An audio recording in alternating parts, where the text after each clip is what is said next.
BA part third सांख्यिकी में पिछले पार्ट्स को आगे बढ़ाते हैं।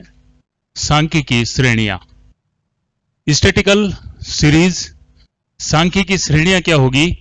सांख्यिकी तथ्यों को किसी निश्चित आधार पर अनुविन्यासित करने से जो व्यवस्थित क्रम प्राप्त होता है, अर्थात इन डाटाज को यदि अपन अरेंज करें और जो क्रम प्राप्त होगा वह आपका सांख्यिकीय श्रेणी कहलाएगी या समंकमाला कहलाएगी।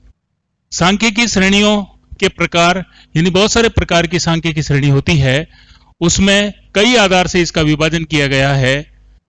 टाइम के अनुसार अर्थात काल के अनुसार सांख्यिकी श्रेणी, स्थान के अनुसार या स्पेस के अनुसार सांख्यिकी श्रेणी, फिर आपका आता है परिस्थिति के अनुसार, यानी किसी विशेष परिस्थिति का अध्ययन यदि किया जाता है तो अपन परिस्थिति के अनुसार सांख्यिकी श्रेणी बनाएंगे। अब यदि अपन सांख्यिकी विषय की बात करें तो इसमें रचना के आधार पर जो श्रेणियां हैं उनको 3 भागों में विभाजित किया गया है। पहला जो आपकी होगी वह व्यक्तिगत श्रेणी कहलाएगी, अर्थात इंडिविजुअल सीरीज कहलाएगी, व्यक्तिगत श्रेणी। दूसरी जो श्रेणी आपकी जो होती है वह आपकी कहलाएगी खंडित श्रेणी, डिस्क्रीट सीरीज, खंडित श्रेणी। और तीसरी जो सीरीज आपकी जो कहलाएगी वह आपकी जो कहलाएगी अखंडित श्रेणी कह सकते हैं, या इसे सतत श्रेणी कह सकते हैं।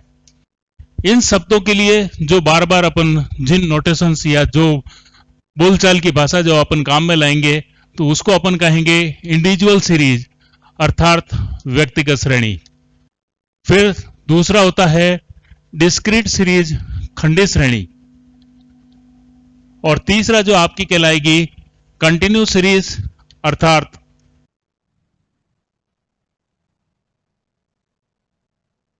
Continuous series. इस सब्जेक्ट में सबसे इंपॉर्टेंट पार्ट यह होता है कि आपको सीरीज को पहचानना पड़ेगा कि आपकी सीरीज किस प्रकार की है, क्योंकि सीरीज को जब पहचानेंगे उसके अनुसार ही आपके फॉर्मूले लगेंगे कि इंडिविजुअल सीरीज होने पर फॉर्मूला अलग है, डिस्क्रीट सीरीज होने पर फॉर्मूला अलग है और कंटिन्यूस सीरीज होने पर फॉर्मूला अलग है। व्यक्तिगत श्रेणी किसे कहेंगे?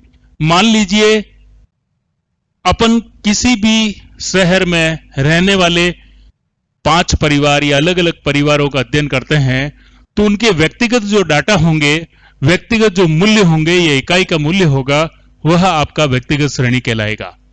जैसे मान लीजिए एक परिवार गांव है, अर्थात अपन परिवार का अध्ययन यदि किया जाता है तो परिवार की अगर अपन बात करते हैं, मान लीजिए 5 परिवारों का अध्ययन करते हैं तो अपन सारा इंडिविजुअल रूप से अपन लिखेंगे कि 5 परिवार है और 5 परिवार की मासिक आय कितनी होगी, अर्थात उनकी मंथली इनकम कितनी है, उसको यदि लिया जाए तो आपकी जो सीरीज होगी वह आपकी इंडिविजुअल सीरीज कहलाएगी।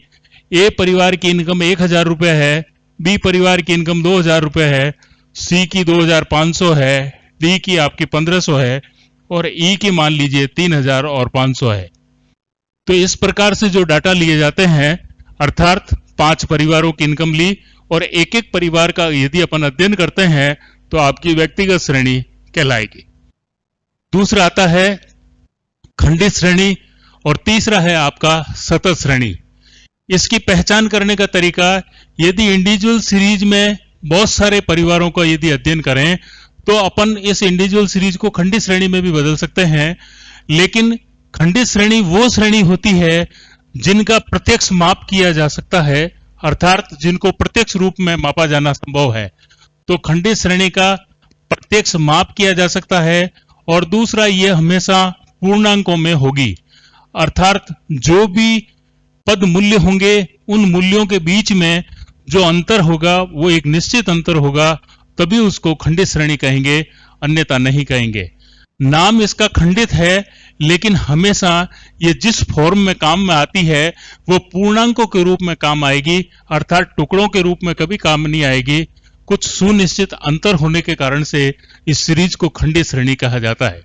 जैसे यदि अपन देखा जाए परिवार में बच्चों की संख्या को देखा जाए तो बच्चों की संख्या जो होगी वह उसको अपन कभी भी टुकड़े नहीं कर सकते बच्चों की संख्या। जैसे क्रिकेट में रनों की संख्या को अपन तोड़ नहीं सकते, रन या तो बनेंगे तो थोड़े बनेंगे, नहीं तो नहीं बनेंगे। दुर्घटना या तो घटित होगी या पूरी घटित होगी, अर्थात या फिर बिल्कुल ही नहीं घटित होंगे। व्यक्तियों का अध्ययन यदि किया जाए, व्यक्ति या तो पूरा होगा, कभी भी खंडित नहीं होगा, अर्थात इसको दशमलव अंश के रूप में प्रयोग नहीं कर सकते, वो आपकी जो होगी वह खंडित श्रेणी कहलाएगी। इसके विपरीत सतत श्रेणी में जिसका प्रत्यक्ष माप नहीं किया जा सकता, अर्थात खंडित श्रेणी का प्रत्यक्ष माप संभव नहीं है, माप नहीं किया जा सकता, और जिसको अपन दशमलव अंश में प्रयोग ले सकते हैं, वो आपकी सीरीज खंडित श्रेणी कहलाएगी। इसका अगर अपन एग्जाम्पल देखें तो आपकी लंबाई, एक क्लास में मान लीजिए बहुत सारे विद्यार्थी है, उन सब की लंबाई का अध्ययन किया जाए तो जिनको दशमलव अंश में प्रदर्शित किया जा सकता है, लंबाई, चौड़ाई, ऊंचाई, व्यक्ति की आयु, व्यक्ति का भार, प्राप्तांक आदि। ये बहुत सारी चीजें ऐसी होती है जिनको अपन सतत श्रेणी के अंतर्गत शामिल करते हैं। यदि खंडित श्रेणी का एग्जाम्पल यदि देखा जाए तो इसमें परिवार और मासिक आय दी हुई होती है। मान लीजिए अपन इसका एग्जाम्पल देखें, बच्चों की संख्या, और इसके आगे अगर इसकी आवृत्ति देखा जाए, अर्थात इसकी फ्रीक्वेंसी अगर देखा जाए तो किस प्रकार से होगी। मान लीजिए एक गांव है जिसमें 10, 20, 50 परिवारों का अपन ने अध्ययन किया, तो और 50 परिवार का अध्ययन करने के बाद देखा ऐसे कितने परिवार है जिनके किसी प्रकार का कोई बच्चा नहीं है। तो मान लीजिए अपन देखें 5 परिवार ऐसे हैं जिनके किसी प्रकार का कोई इश्यू नहीं है। फिर एक बच्चे वाले कितने परिवार है, 2 बच्चे वाले कितने हैं, 3 बच्चे वाले कितने हैं, 4 बच्चे वाले कितने परिवार हैं, और इस प्रकार से इसका अपन ने यह आकलन एक लिख लिया कि मान लीजिए परिवार है और उस परिवार के अंदर बच्चों की संख्या के आधार पर यदि देखा जाए तो यह आपके पद मूल्य हो गए, अर्थात जिसे अपन एक्स कहेंगे, यह आपकी फ्रीक्वेंसी हो जाएगी। तो खंडित श्रेणी को प्रदर्शित करने का जो तरीका होगा वो इस प्रकार होगा, बच्चों की संख्या और आवर्ती, अर्थात ये पद मूल्य होंगे, और इंडिविजुअल सीरीज में यह पद मूल्य होते हैं, अर्थात मासिक आय को पद मूल्य कहेंगे, इसमें बच्चों की संख्या को पद मूल्य कहेंगे। और यदि सतत श्रेणी की अगर अपन बात करें तो सतत श्रेणी को वर्गांतर श्रेणी भी कहते हैं। तो इसमें अपन वर्गांतर लिख सकते हैं, क्लास इंटरवल लिख सकते हैं, और उसके आगे आवर्ती लिख सकते हैं। तो इसको किस प्रकार से लिखेंगे उसको देखिए। वर्गांतर को 0 से 10, 10 से 20, 20 से 30, ये मान लीजिए वर्गांतर आपको दिया हुआ है, और इसके सामने जो फ्रीक्वेंसी जो दी हुई है 5, 10, 15 आपको फ्रीक्वेंसी अर्थात आवर्ती दी हुई है। तो आपकी जो सीरीज है वह सतत श्रेणी कहलाएगी। एक बार पुनः इस चीज को अच्छी तरीके से समझ लीजिए कि किसको इंडिविजुअल सीरीज कहेंगे, किसको खंडित श्रेणी कहेंगे, और किसको सतत श्रेणी कहेंगे।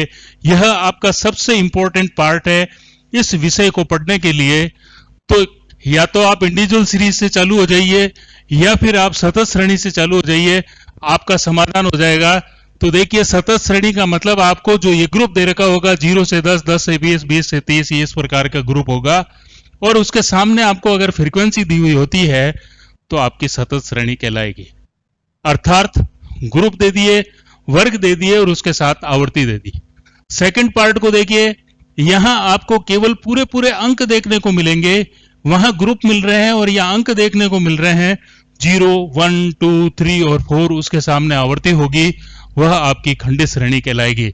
और तीसरे पार्ट में यहां इसको बच्चों की संख्या को x कहेंगे और इस फ्रीक्वेंसी को आवर्ती को f कहेंगे। और व्यक्तिगत श्रेणी में सारे जितने भी होंगे पद मूल्य, उनका व्यक्तिगत रूप से अध्ययन किया जाएगा, वह व्यक्तिगत श्रेणी कहलाएगी। तो इस श्रेणी की पहचान आप अच्छी तरीके से कर लें और उसके आधार पर आकलन कीजिए, आपको आसानी से समझ में आ जाएगा। Thank you. सांख्यिकी श्रेणियों के साथ जब अपन प्रश्न हल करेंगे तो 2 चीजें अपने को और देखने को मिलेगी, क्योंकि उनके आधार पर अपने फॉर्मूले बदल जाएंगे। एक होता है, पिछली छोटी क्लासों में अपन ने पढ़ा था, आरोही क्रम अर्थात असेंडिंग ऑर्डर। आरोही क्रम किसे कहेंगे, अर्थात असेंडिंग ऑर्डर किसे कहेंगे। Ascending order. असेंडिंग ऑर्डर का मतलब अपन जीरो से चालू होकर के 0 1 2 3 डैश डैश डैश करके अपन आगे चलेंगे 99 90 100 और इस प्रकार से अपन इसको आगे चलते जाएंगे तो वो आपका आरोही क्रम कहलाएगा। अर्थात यदि अपन आरोही क्रम को कहें तो इसे अपन बढ़ते हुए क्रम में भी कह सकते हैं, बढ़ते हुए क्रम में। फिर दूसरा जो आपका क्रम होता है वो कहलाता है अवरोही क्रम। अवरोही क्रम का मतलब आपका होगा डिसेंडिंग ऑर्डर में अपन किस प्रकार से करेंगे, डिसेंडिंग ऑर्डर। डिसेंडिंग ऑर्डर का मतलब आपका होता है यदि अपन अंकों को उल्टे क्रम में, विपरीत क्रम में यदि अपन लिखते हैं, अर्थात विपरीत कहें या इसको घटते हुए क्रम में अगर अपन लिखें, घटते हुए क्रम में, तो जो अपना जो कहलाएगा वह आपका अवरोही क्रम कहलाएगा। जैसे 90 99 90 80 इस तरीके से 5 4 3 2 और 1। तो दो प्रकार के क्रम होते हैं, एक आरोही क्रम होगा, एक आपका अवरोही क्रम होगा। जब भी अपन मीडियन कैलकुलेट करेंगे अगले वाले लेसन में, अर्थात जब अपन केंद्रीय प्रवृत्ति के माप देखेंगे उसमें आरोही क्रम में फॉर्मूला अलग लगता है, अवरोही क्रम होने पर फॉर्मूला अलग लगेगा।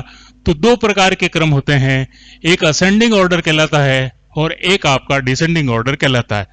इसके साथ वर्गीकरण और सारणीयन का पार्ट एक और आता है, जिस सारणीयन को भी समझना थोड़ा सा आवश्यक है। हालांकि न्यूमेरिकल क्वेश्चन के आधार पर यदि देखा जाए तो सारणीयन का महत्व अपने आप में है, लेकिन न्यूमेरिकल में इसका कोई प्रभाव नहीं पड़ेगा। सारणीयन किसे कहेंगे? सारणीयन, सारणीयन का मतलब आपका होता है टेबुलेशन। मैंने आपको जब टॉपिक लिखा था तो सबसे पहले ये लिखा था क्लासिफिकेशन एंड टेबुलेशन। आपने सांख्यिकीय तथ्यों को एकत्रित किया और उन एकत्रित करने के बाद में स्टैटिकल डाटा जितने भी आपके पास थे उन डाटा को अपन ने विभिन्न वर्गों में विभाजित कर दिया। वर्गों में विभाजन का बहुत सारा तरीका हो सकता है, आय के आधार पर कर सकते हैं, ऊंचाई के आधार पर, भार के आधार पर, अलग अलग तरीके से अलग अलग वर्ग बना सकते हैं। आय के आधार पर कर सकते हैं, व्यक्ति के आधार पर कर सकते हैं। तो इस प्रकार से सारे जो डाटा को आपने कलेक्ट कर लिया और कलेक्ट करने के बाद में उनको विभिन्न वर्गों में विभाजित कर दिया, यानी जिस संबंध में जो वर्ग थे उन वर्गों में अपन ने विभाजित कर लिया। जब वर्गों में विभाजित आपका हो जाता है तो उन वर्गीकृत आंकड़ों को सरल और संक्षिप्त रूप में जो प्रस्तुत करने का जो कार्य होता है वह एक सारणी के द्वारा किया जाता है। तो इनको एक वर्गीकृत आंकड़ों को सारणी के रूप में जो प्रस्तुत किया जाता है, तो इस प्रस्तुत करने की जो क्रिया होगी वह आपकी सारणीयन कहलाएगी। यानी विभिन्न सांख्यिकीय आंकड़ों को विभिन्न वर्गों में विभाजित करने के बाद सरल और संक्षिप्त रूप में सारणी में जो प्रस्तुत किया जाता है वह आपका सारणीयन कहलाएगा। समंकों को बहुत सारे प्रकार से व्यक्त किया जा सकता है। एक आपका टेबल्स के रूप में व्यक्त किया जा सकता है, अर्थात सारणी के रूप में व्यक्त किया जा सकता है। फिर अगर यदि अपन आंकड़ों को देखें तो अपन डायग्राम के रूप में, अर्थात चित्र के रूप में प्रदर्शित कर सकते हैं, डायग्राम के रूप में प्रदर्शित किया जा सकता है, अर्थात जिसको अपन डायग्राम बना सकते हैं, चित्र के रूप में प्रस्तुत कर सकते हैं। और फिर एक तरीका और है, ग्राफ के रूप में भी इसे प्रदर्शित किया जा सकता है। ग्राफ के रूप में भी इसको प्रदर्शित अपन कर सकते हैं। तो सारणीयन के लिए अपन ने सांख्यिकीय तथ्यों को प्रदर्शित करने के 3 नियम देखे अपन ने, एक टेबल्स देखी, एक डायग्राम देखे और एक ग्राफ देखे। ये सारी चीज को अपन अर्थशास्त्र के अंतर्गत सारों को एज इट इज प्रस्तुत करने के लिए काम में लिया जाता है, जो अच्छा प्रस्तुतिकरण का तरीका है। इसके साथ ही आपका वर्गीकरण और सारणीयन वाला पार्ट पूरा होता है। नेक्स्ट क्लास में इसी पर आधारित होगी और वो होगा केंद्रीय प्रवृत्ति के माप, सांख्यिकीय माध्य। यहां से आपका न्यूमेरिकल पार्ट चालू होता है। Thank you.